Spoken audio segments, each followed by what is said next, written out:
during 60s, we used to come across many advertisements, particularly by family planning, related to family planning by the governments, both central as well as state government, primary health care, etc., etc.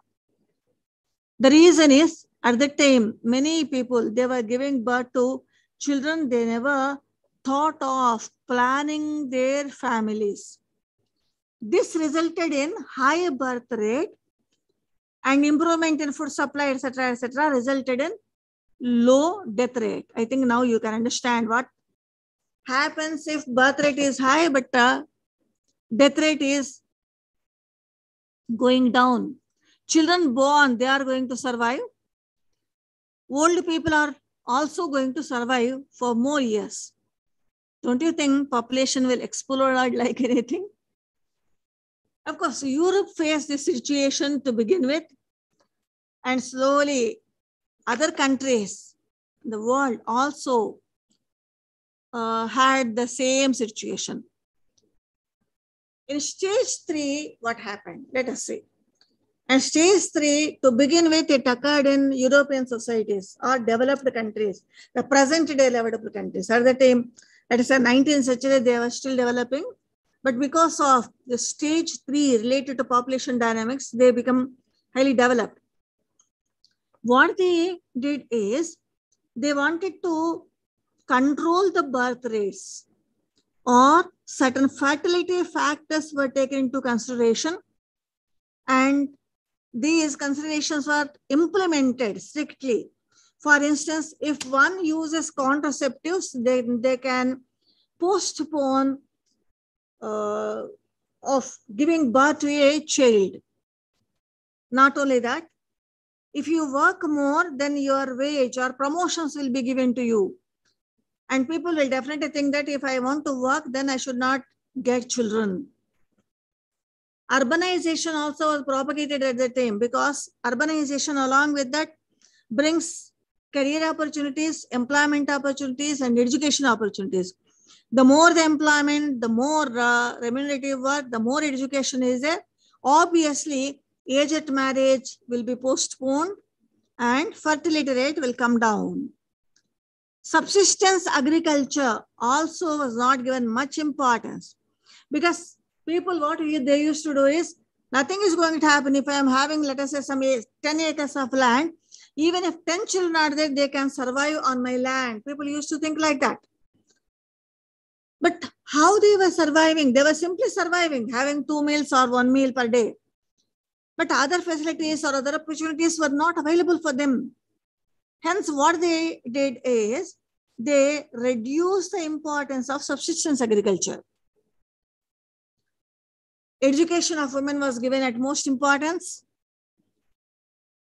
Value of children's work. This is a very crucial one. I think some of you probably had an opportunity to read The Tale of Two Cities or Huckleberry Finn, somewhere, let us say, at your schooling level. If you remember Huckleberry Finn or Tom Sawyer, usually we used to have them as non-details in our English subject. Tom Sawyer was hardly 10 years old. He was more or less orphan, and he was living with his aunt. At that time, Tom Sawyer was asked to do various activities, and he was also thinking of joining in some factory as a worker. Forget about Tom Sawyer or some novels and all those things. If you see the historical aspects, 7 years, up to 7 years, it is childhood.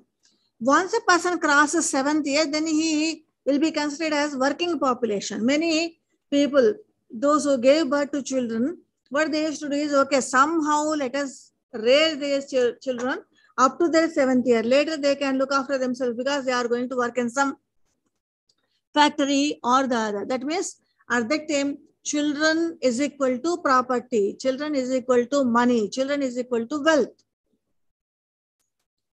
You please try to contact your grandmothers. Even now, they express that if you are having a child, then your entire life will be settled. this type of mindset also was changed, particularly at the last quarters of 18th century and the first quarters of 19th century. And this resulted in what? Fall in birth rates. Of course, on the other hand, we were producing more and more food supply and all that. So the imbalance slowly started decreasing. Of course, birth rate has gone down, even death rate also has gone down. But it was not completely balanced. When it became a balanced growth, that is stage number 4. Here, in stage number 4, both birth rate as well as death rate, both of them are low. How can this happen? What happens if low birth and death rates are there? Population shrinks, population decreases. Let us take some examples. Germany, Italy, Japan, they hardly have any births. Their birth rate is very, very less, and even their death rate also is very less. So there are not many births. Though old people are surviving, their longevity is more, then they are not having any problem because the population is balanced there. And this, of course, is a characteristic of the developed countries, particularly economically, they are highly developed. Technologically also, they are highly developed. Healthcare, education, women's position, on all these counts, they are very developed. By the late 20th century or beginning of 21st century, most of the developed countries were in this stage 4. And countries like our country, Sri Lanka or Pakistan or Myanmar or some of the South American countries like Mexico, etc., we are still in stage 3. Our birth rates have gone down. Death rates also have gone down. But still we are not having balance between our birth rates as well as death rates. Hence, we are still suffering with population explosion. So this is a kind of model which was propounded by Warren Thompson and Notestein, or our demographic transition theories. Here you please observe this pyramid structure which describes second and third stages of our demographic transition. What is this? I think here you can see the pyramid, right? In fact, this is of Angola. I think even those symbols also are familiar to you. Blue color stands for boys. Pink stands for girls. The age groups are on your left side, vertically. And percentage of population is on the down, right? 0 to 4. Similarly, 5 to 9, 10 to 14. Like that, if you see first 3 rungs of this pyramid, their number is very high. When our graph or this composition of any country's population is like this, then we can immediately say that these countries are suffering with population explosion. During 1980s, even our country also was having age-sex pyramid like this. At the time, we were suffering with population explosion because the birth rate is high and death rate has gone down. The balance between these two was not much. Why? What must be the reason? Rural areas, hinterland, how much food supply they can provide. Are they changing into urban areas? These are physiological conditions. Similarly, rural to urban migration or propagation of education ideas related to family, how many children one should have, some kind of changes in these ideas. These are all factors which leads to this imbalance of birth as well as death rates. Now, some of the countries like let us say Egypt, Zimbabwe, etc., or Sudan or Afghanistan, even now they are in either first stage or second stage. And all of you are well aware why they are in this particular stage. In some of these countries, healthcare system has gone down. There is hardly any healthcare system. Even if it is there, persons are suffering with acute or absolute poverty.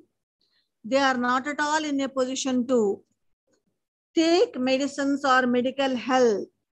Their food supplies also are very less. Then obviously what happens? Death rate will be much. Let us see some of the graphical presentations of demographic transition theory. Some of the demographic transition theorists have identified not 4 stages, but 5 stages. I think this graph itself is very clear. It can show us what is meant by population shift or demographic shift. In stage 1, both death as well as birth rate is same. So population growth is balanced. In stage 2, what has happened? Slowly birth rate has gone down. Even death rate also has come down. Here 2 types of increases we can say. Natural increase, that is by birth and death, and second one is migration. Stage 3 also will be in the same, more or less same position. Only difference is in stage 2, migration is a crucial factor which results in more and more people, whereas in stage 3, it is births, which is a very crucial factor for the growth of population. When we come to stage 4, the birth rate may completely become 0. This has happened in some countries. Death rate also becomes 0. So in such a scenario, what happens in some of the cases, in some of the countries, there may be no population growth at all. But then slowly we'll enter into stage 5, where once again we are having low birth rate and low death rate and a kind of balance between births and deaths. Once again, let me request you to see these graphs. In stage 1, we have already talked about this structure is known as pyramid. And next stage, stage 2 is triangular one. The reason is births are more and deaths also have come down. Slowly what happens, birth will be more, but deaths will come down. Then in all groups, a kind of balance will be there. And this balance will continue even in stage 5. These are some of the graphical presentations of demographic transition theory. Have we accepted this demographic transition theory in toto? No way. We have criticized it. We have many criticisms against the theory of demographic transition. Of course, the theory is very useful. Nobody can deny that. Because we can understand the population dynamics or demographic transition. This is very much needed in order to prepare plans or in order to implement various plans and all those things. We can also assess what are the needs of the population. But despite all these, certain criticisms are leveled against the demographic transition theory. The first and foremost one is the sequence of stages. We were talking about these stages, 4 stages, 5 stages in demographic transition. But all over the world, they are not uniform. In a particular country, let us say 2 countries are there, X and Y. In country X, probably we are having stage 1. In country Y, we are having stage 5. Not only that, country 1 is growing, let us say country 3 is traveling from stage 1 to stage 5. As per demographic transition, that should be in a sequence, but need not be. From stage 1 to a country may jump to stage 5. Let us take an example of United States of America. United States of America in the 19th century or first quarters of 20th century were just like our country. Age pyramids used to be there. But all of a sudden what has happened? Slowly, it controlled its population to zero growth. Then they realized that we should have some babies. When Bangladesh war occurred during 1970s, many Americans came to India and they took the babies who became orphans because of the war. And not only that, even there in America also, the families were asked to go for childbirth. Some leaves were given, both maternity as well as paternity leaves were given. Some kind of, it's not exactly rule, but a setup, social setup was established. If woman is pregnant, is with the baby, her husband is expected to be with her till when, even when she goes into the labor room or the operation theater to give birth to a child, husband is expected to be along with her. So here all these cultural setups and all those things, why they were mentioned? Because from stage 1 to America jump to stage 5. Then once again a kind of balance is needed. Hence, they started talking about baby boom. But this has not happened in countries like our country. We are still in some places, we are in still stage 2, in some places in stage 3, in some places in stage 4. And there are differences between urban and rural areas. Demographic transition theory says that the population transition will occur in both rural and urban areas in the entire country. But no, it will not happen like that. Birth rates will go down mostly when we start this transition in urban areas rather than rural areas. Rural areas will follow the same old or age-old traditions and all those things. Then in such a scenario, then how can we say that the transition is uniform and in a sequence? Why birth rate goes down? Because demographic transition theory talks about the balance or imbalance between births and deaths, but it is not always only this physiological factors. Decline in birth rates may be due to various other causes. It may not be because of only one particular cause. So these are some of the major criticisms given by various population theorists or demographers related to demographic transition theory. Is this clear so far? Hello? Yes, ma'am. Yes, ma'am.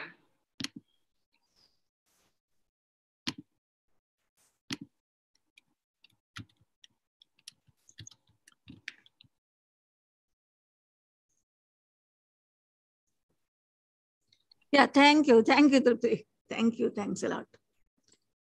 Now, shall we go to another theory which also talks about optimum population, right? I'll share the screen for you once again. What is meant by this optimum population theory? In a nutshell, or simply saying it is nothing but how many people you require for your country. That is the thing. One second, I'll share the document. Give me a GIF.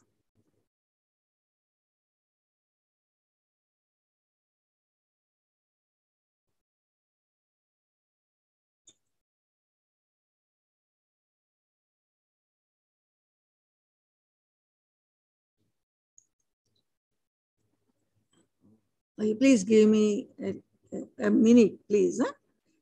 I'll share this thing. That will be easier for you to remember the points.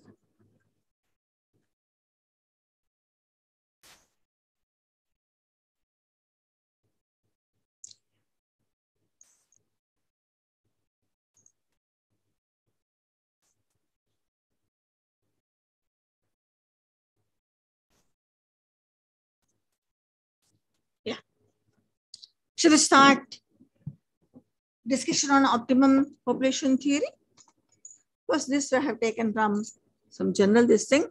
The reason for adopting this is it is very simply presented. What is meant by this optimum population theory? Here we talk about maximum returns and minimum returns. We will be spending a lot of money on each and every person, every country. And we also expect returns from each and every person because we are spending a lot of money. And this maximum returns or income per head, this is the premise for optimum population theory. In fact, Chinese demographers, to begin with, Confucius, they talked about this optimum population. For that matter, even in our country also, Kautilya and other persons, they talked about this optimum population.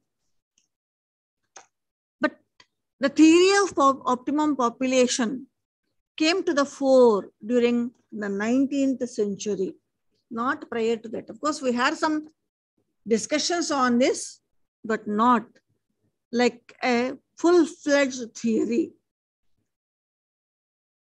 One German professor called Winkelch, he started writing about 3 different aspects. That is balanced population, underpopulation, and overpopulation. What this person did is, he tried to classify countries into 3 groups: underpopulated countries, overpopulated countries, and where we have normal population or favorable size of population. How can we decide this favorable size? How much money we are spending and how much money we are getting back from our investment on human beings. Edwin Cannon is another person who propagated optimum theory of population. He wrote a book entitled Wealth in 1924. And some more theories also we have to mention here: Robbins, Carl Sander, and Dalton. In sociology and social demography, we emphasize Carl Sander and Dalton's ideas of optimum population, though we make a reference of Robbins and other persons also. What Robbins said, let us have an idea. The population which just makes the maximum returns possible is the optimum population. Here we have to define what is meant by optimum population, right? So Robbins defines it like that. Whereas Carl Sanders says that population which produces maximum economic welfare. He is not talking about maximum returns. He is talking about how many of us are working and how many of us are not working. In other words, if you are working, then obviously you are bringing some economic welfare. If you are working to your full potential, then it is maximum economic welfare. If, let us say, 50% of a country's population are not at all working, then where the question of maximum economic welfare, even minimum economic welfare also will not be there. Population is there, but they are not working. due to various reasons. Then as per caste standards, what happens? That particular country is an overpopulated country. They are not having optimum population. What we are supposed to do? Reduce the population or increase the wealth or economic welfare. You can do either way. Dalton talks about optimum population more or less in this way only. What he says is that population which gives the maximum income per head. All of us are well aware of our per capita income, but per capita income is not per head income. Please remember that. Because per capita income is a kind of mere calculation. Total number of gross national products divided by total number of persons. That cannot give any real picture of income per head. Dalton emphasized this part. That is the reason he wanted to view this optimum population, and one graphical representation also is mentioned here. You please see that. The midpoint is optimum population. On the negative side, you have underpopulation, and on the positive side, you are having overpopulation. On X axis, you have taken population size, and on the Y axis, you have taken output per head. It is a curve. It is always a curve. If underpopulation is there, then what happens? To begin with, your population is less, and all those persons are working. It is a kind of, what can I say, given situation. So it will be at the base only, but slowly what happens? Slowly it grows up and slowly it comes down. In this context, in order to understand this graphical presentation, it is better to see, have a glance of presumptions or postulations or assumptions of optimum population theory. What are the assumptions? The first one is natural resources of a country are given at a point of time, but they change over time. That means our natural resources are not static. They either decrease, sometimes we may increase also. Say for instance, in our country, we are talking about linking of rivers. In fact, our previous Prime Minister, Atal Bihari Vajpayee, was very interested and he was keen on completing this linking of rivers project. Of course, till now, it is not yet completed. If you link all these rivers, then what happens? So much agricultural land will become fertile land because of the water supply. So what is happening? Prior to the linking of rivers, whatever land you are having, that may be fallow land, part of it, agricultural land, useful for agriculture. But because of, depending upon the rainfall, you are not in a position to do any agricultural activities there. So your income is less.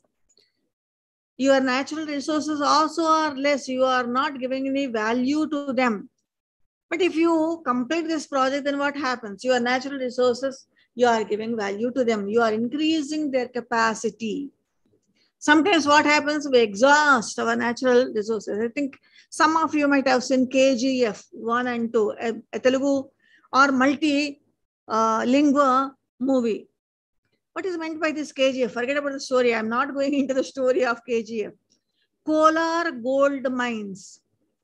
Once upon a time, once again I have to use that word, gold was available. People can simply pick up gold.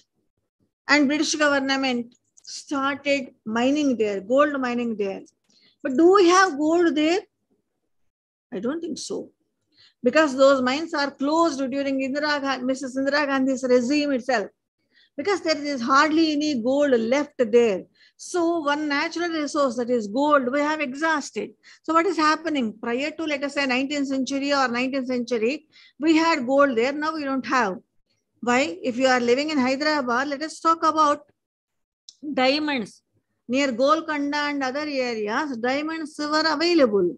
Even diamonds also is one of the natural resources, but we don't have any. We have only slum areas, surrounding Golconda and other area.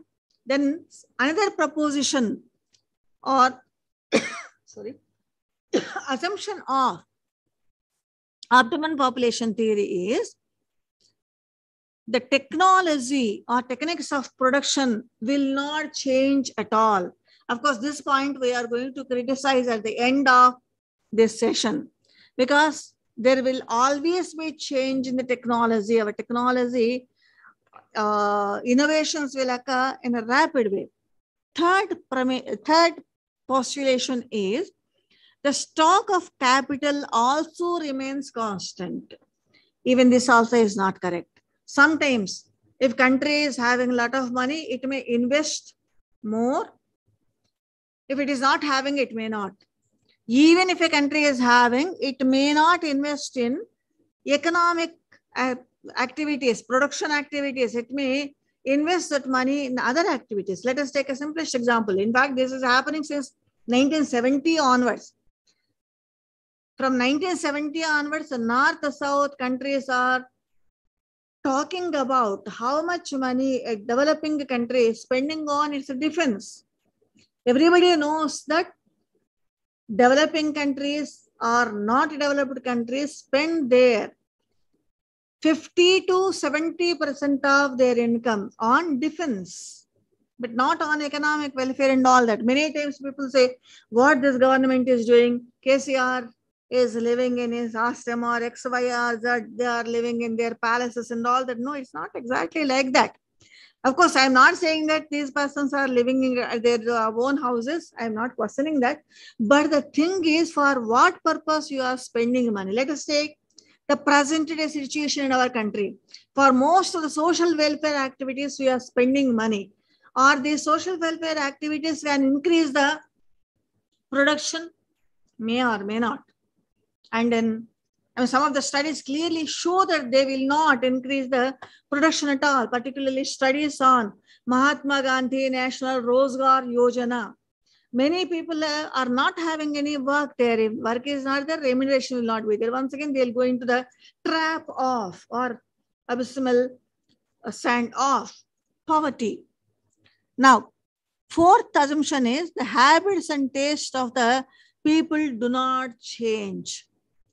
Fifth assumption is the ratio of the working population to total population remains constant, even population grows. Another assumption is working hours of labor do not change. And another presumption is modes of business organization are constant. I think you can see how many constants are there. So it is only a question of in a given situation. We are talking about optimum population. Then what is, about this optimum population theory? Let us see some important points. The first and foremost one is optimum population is equal to ideal size of population.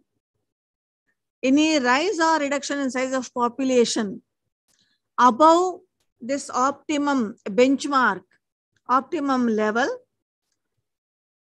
it results in diminishing income per head. Other things being equal, we have already mentioned some constant market or population growth, etc., etc.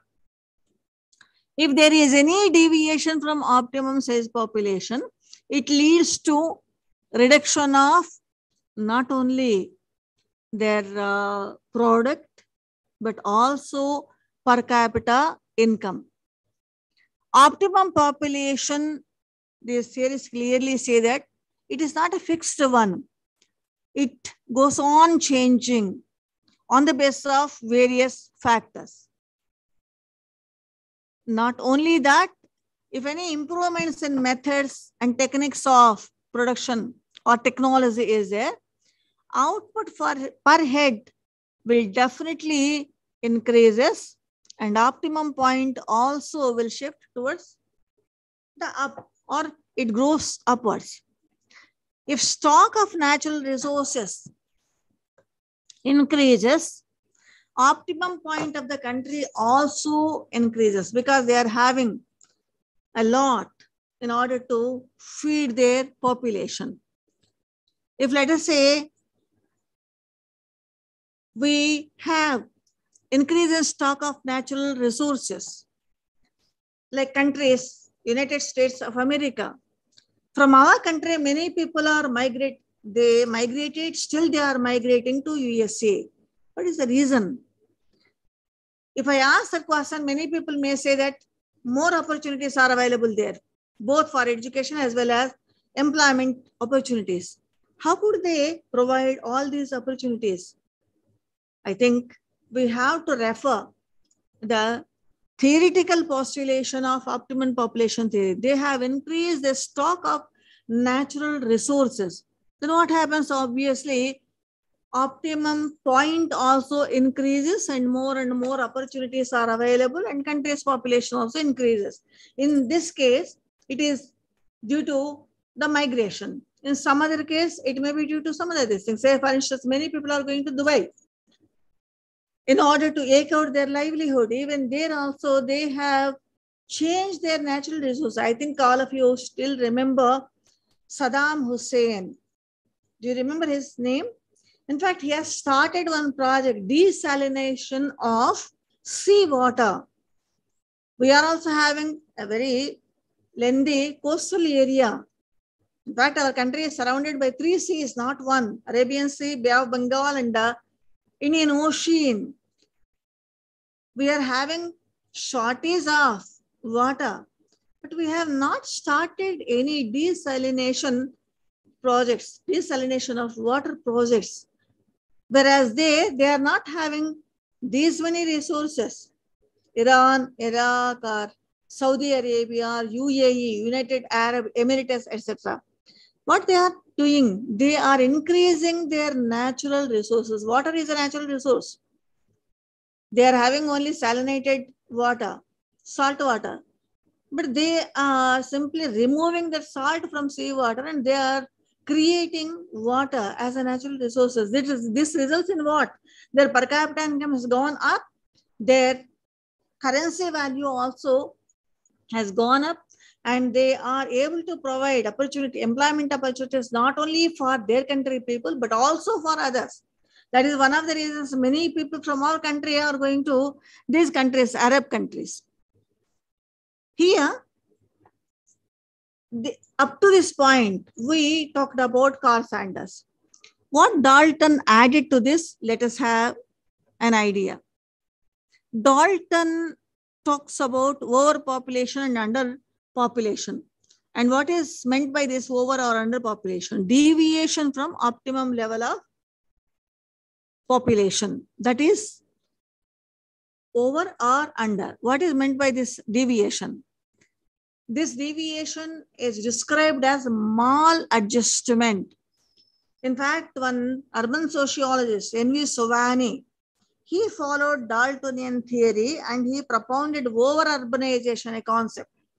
When urban areas are not having enough resources, but population are migrating from rural to urban areas, then that results in overpopulation in urban areas, and this overpopulation can be termed as over-urbanization.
Hello, I am audible to you all right now? Yes, ma'am. Because in between, internet connectivity Yes. got disturbed. Yeah.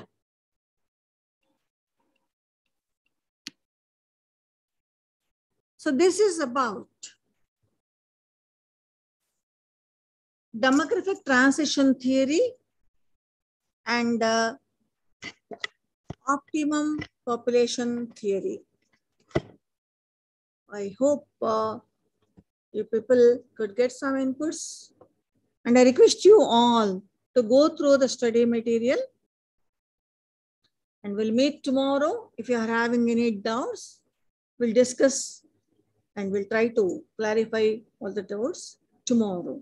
So until then, take care. See you tomorrow. Bye.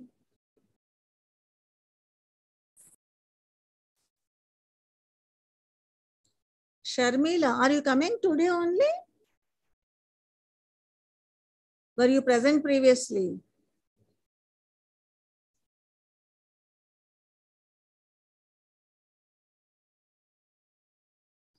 Okay.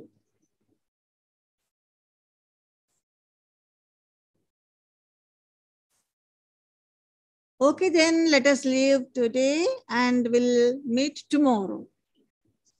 Thank you.